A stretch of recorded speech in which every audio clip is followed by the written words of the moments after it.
ఈరోజు రెసిపీ పాలక్ పన్నీర్. దీనికోసం ఫస్ట్ మనం పాలకూరని నీట్గా క్లీన్ చేసుకొని హాట్ వాటర్లో ఒక 2 minutes కుక్ చేయాలి. దాన్ని మిక్సీ జార్లోకి వేసుకొని ఇందులోనే పచ్చిమిర్చి, వెల్లుల్లి, అల్లం వేసి మిక్సీ చేసుకొని పక్కకు పెట్టుకోవాలి.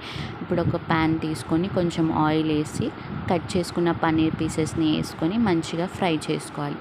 పన్నీర్ మొత్తం గోల్డెన్ బ్రౌన్ కలర్ రావాలండి. ఇలా ఫ్రై చేసుకుంటే పన్నీర్లో ఉన్న పాల వాసన, పచ్చి వాసన పోయి కూరలో మంచి టేస్ట్ని ఇస్తుందండి.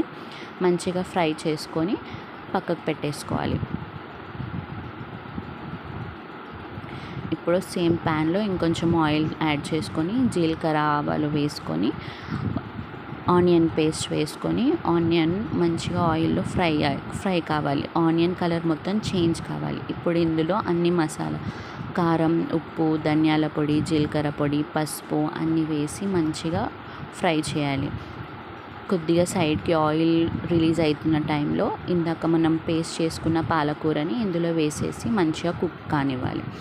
ఇది కూడా సైడ్ నుంచి కొంచెం ఆయిల్ రిలీజ్ అవుతున్నప్పుడు మనం గ్రేవీ కన్సిస్టెన్సీని సెట్ చేసుకొని ఒక 2 minutes కుక్ అయిన తర్వాత ఫ్రై చేసుకున్న పన్నీర్ని ఇందులో వేసేసి ఈ పన్నీర్ని కూడా ఒక 2 minutes కుక్ చేసుకొని పైనుంచి కసూరి మేతి వేసుకుంటే యమ్మీ పాలక్ పన్నీర్ రెడీ అండి.